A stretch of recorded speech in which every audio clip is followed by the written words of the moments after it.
Please welcome Dhaka Bangladesh থেকে পরশ।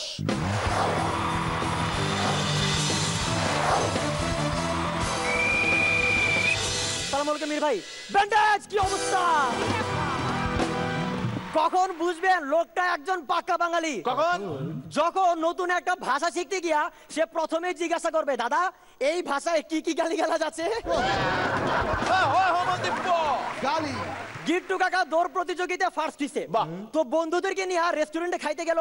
দারোয়ান তাকে আটকাই দিয়ে বলো, দাদা আপনি হাফ প্যান্ট পরে আসছেন, এখানে হাফ প্যান্ট পরে ঢোকা নিষেধ, আপনি ফুল প্যান্ট পরে আসেন। এই শুইনা গিট্টু কাকা বলতেছে, ও মন্দির বুদ্ধি কই কি, এই তুই জানোস আমি বিখ্যাত দৌড়বিদ গিট্টু মিয়া।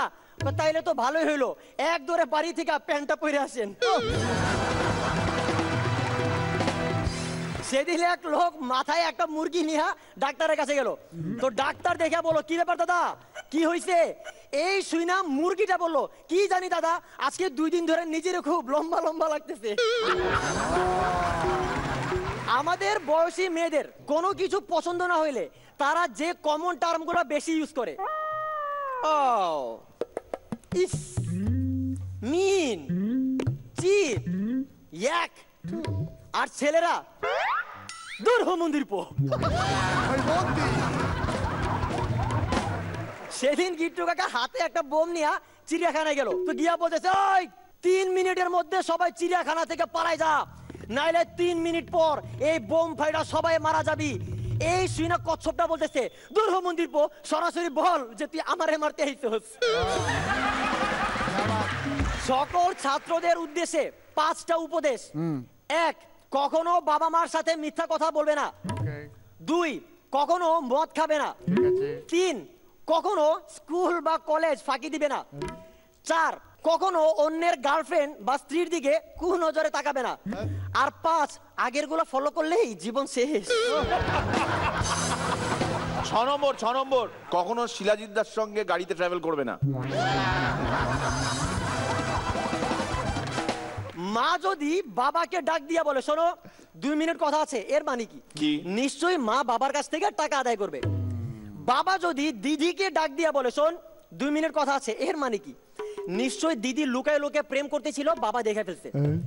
যদি দিদি আমাকে ডাক দিয়া বলে, শোন 2 মিনিট কথা আছে, এর মানে কি?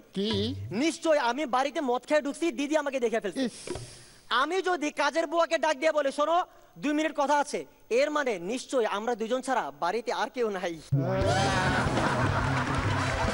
শুভঙ্কর তার হাত থেকে বাঁচার উপায় কি জানলে একটু বলবেন, জীবনটা একেবারে তছনছ করে দিল।